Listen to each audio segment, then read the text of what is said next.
ఒకప్పుడు సంక్రాంతి పండుగ అంటే ఆనందంతో సెలబ్రేట్ చేసుకునే పరిస్థితి ఉంటూ ఉండే. అందరిళ్ళలో గూడా, ఊర్లలో గూడా ఆనందం చాలా శోభాయమానంగా ఉంటూ ఉండే సంక్రాంతి పండుగ అన్నది.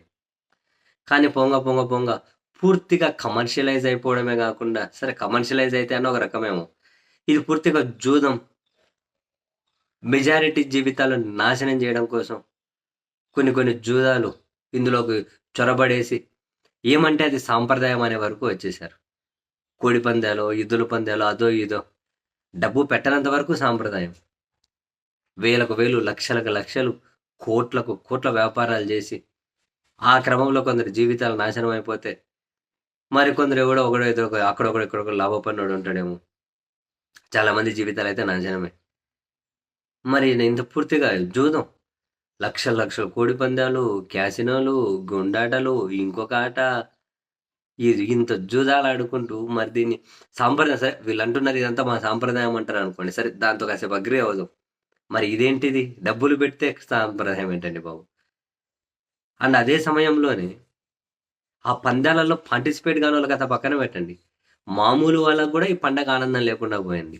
ఊర్లలో ఎక్కడి నుంచైనా ఊర్లోకి రావాలి అంటే ఏమో ఏమంటారు టికెట్ ఛార్జీల మోత మోగుతుంది. అంత పెట్టి వద్దాం అనుకున్నా గనక సరిగ్గా బస్సులు లేవు. ఉన్నవేమో రెండింతలు, మూడింతల రేట్లు. దాన్ని కంట్రోల్ చేసేవాళ్ళు లేరు. కొందరు పండగకు వచ్చే పరిస్థితి లేదు. సరే ఎట్లా ఒకట్లా వచ్చినారు. చిన్న చితక పండగ ఆనందంతో సెలబ్రేట్ చేసుకుందామంటే రేట్లేమో విపరీతంగా పెరిగిపోయాయి. సర్కార్ దగ్గర నుంచి ఏమో ఏమాత్రము కూడా వీళ్ళకు ఆర్థికంగా కాసింత ఆసరా కూడా దక్కడం లేదు. ఏ పథకం రూపంలో రూపాయి డబ్బులు రావట్లేదు. పంటలు అంతంత మాత్రమే. రేట్లేమో ఆకాశంలో ఉన్నాయి. కొనాలంటే ఏమో మంటబుడుతూ ఉన్నాయి. యాడ ఇంక సంక్రాంతి అంత ఆనందంగా కనిపిస్తున్నది? ఎవరు అంత బ్రహ్మాండంగా సెలబ్రేట్ చేసుకుంటున్నది? ఎవరికయ్యా సంక్రాంతి ఉత్సాహం కనిపిస్తుంది అని అంటే ఆ కోడి పందాలు ఏర్పాటు చేసినోళ్ళు, క్యాసినోలు ఏర్పాటు చేసినోళ్ళు, కుప్పలు కుప్పలు డబ్బులు సంపాదిస్తున్న వాళ్ళు ఆ కొందరికి మాత్రమే. ఆ కొందరు ఎవరికయ్యా అంటే అధికార పార్టీలో ఉన్నవారు, అధికారంలో ఉన్న పార్టీలలో అందరికీ కాదు మళ్ళీ.